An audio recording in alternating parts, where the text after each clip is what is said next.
নমস্কাৰ বন্ধু বান্ধৱীসকল, মোৰ অন্য এটা ভিডিঅ'লৈ আপোনালোক সকলোকে স্বাগতম জনাইছোঁ। বন্ধুসকল, মাননীয় মুখ্যমন্ত্ৰী ডাঙৰীয়াই যিহেতু এটা ডাঙৰ ঘোষণা কৰিছিলে যে 7 লাখ মহিলা যি দৰিদ্ৰ সীমাৰেখাৰ তলত আছে বা স্বামীৰ পৰা আঁতৰ হৈ গ'ল, এনেকুৱা মহিলাসকলৰ বাবে যি আঁচনিখন তৈয়াৰ কৰা হৈছে, সেই আঁচনিৰ যিটো পইচা অৰুণোদয় আঁচনি 2.0 যি নতুন হিতাধিকাৰীসকল আছে, সেইসকল লোকে 2 অক্টোবৰ তাৰিখে তেওঁলোকে 14,000 টকাকৈ পইচাটো পাব। যি আগৰ হিতাধিকাৰী আছিলে অৰুণোদয় আঁচনি যি আগৰ হিতাধিকাৰী আছিলে, সেইসকল 10 ছেপ্টেম্বৰ তাৰিখে আগতে পইচা পায়, কিন্তু এইবাৰ কিছুমানৰ সোমাইছে, কিছুমানৰ সোমোৱা নাই। আৰু নতুনকৈ যিসকলে আবেদন কৰিলে, সেই আবেদনকাৰীসকলে 2 অক্টোবৰ তাৰিখে পইচা পাব যদি তেখেতসকলৰ সকলো ডকুমেণ্ট ঠিকেই আছে। লগতে তেখেতসকল যদি সঁচাকৈ দৰিদ্ৰ ৰেখাৰ তলৰ সীমাৰেখাত আছে, তেতিয়াহে তেখেতসকলে পইচা পাব। এতিয়া কথা হ'ল, মই যিহেতু আপোনালোকক কৈছিলোঁ 2 অক্টোবৰ তাৰিখে পইচাটো সোমাব। এতিয়া বহুতে বিশ্বাস কৰা নাই, নোসোমাই বুলি কৈছে। কমেণ্টত মই পাওঁ মই মিছা কৈছোঁ বুলি এনেকৈ আহে আৰু কিছুমান কমেণ্টবোৰ। গতিকে তেখেতসকলক আপুনি দুদিনমান ৰৈ দিয়ক। 2 অক্টোবৰ তাৰিখে যদি পইচাটো নোসোমায়, মই আকৌ আপোনালোকক ভিডিঅ' বনাই জনাই দিম বাৰু কিয় নোসোমালে। কিন্তু মাননীয় মুখ্যমন্ত্ৰী ডাঙৰীয়াই নিজেই কৈছে 2 অক্টোবৰ তাৰিখে সোমাব। যিহেতু তেখেতে কৈছেতো সোমাবই। এতিয়া কিছুমানে ভাবিছে 2 অক্টোবৰ তাৰিখে গান্ধী জয়ন্তী হয়, কিবা হলিডে' পৰিব, এনেকুৱা কিবা কথাবোৰ কমেণ্টত দেখিছে।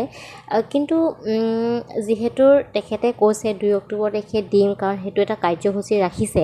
গতিকে তেনে ক্ষেত্ৰত হলিডেই হওক বা যি হওক, পইচাটো আপোনাৰ বেংক একাউণ্টৰ পাবই। কাৰণ আপুনি বেংকত গৈ নিজে পইচাটো আনিব নালাগে, যিহেতু আপোনাৰ একাউণ্টত সোমাই যায়। গতিকে তাত হলিডে হওক যি হওক এইটোৰ কোনো কথা নাৰাখে, আপোনাৰ একাউণ্টৰ থ্ৰুৱেদি সোমায়ে যাব। গতিকে আপোনালোকে আৰু দুদিনমান ৰৈ দিয়ক, কাৰণ এতিয়া ছেপ্টেম্বৰ শেষ হ'বলৈ হ'ল, অক্টোবৰ পাবহি হ'ল। গতিকে 2 অক্টোবৰ তাৰিখে পইচাটো সোমাব। আপোনালোকে নিশ্চিন্ত মনে থাকক।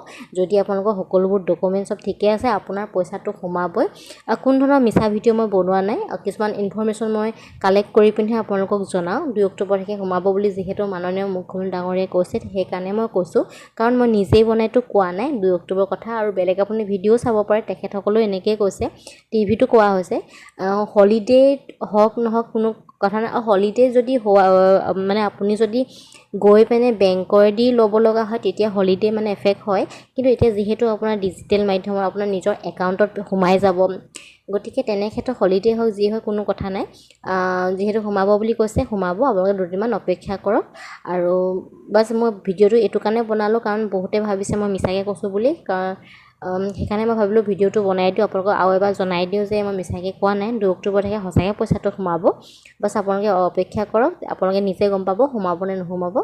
আৰু মোৰ আজিৰ ভিডিঅ'টো ইমানেই আছিলে। মোৰ ভিডিঅ'বোৰ যদি ইনফৰ্মেশ্যন বুলি ভাবে, তেন্তে প্লিজ লাইক, কমেণ্ট, শ্বেয়াৰ আৰু ছাবস্ক্ৰাইব কৰিব নাপাহৰিব। আৰু এনেকুৱা ধৰণৰ ভিডিঅ' পাবলৈ আপোনালোকে ওচৰত থকা বেল আইকনটো ক্লিক কৰি থ'ব। তেন্তে আজিৰ কাৰণে ধন্যবাদ।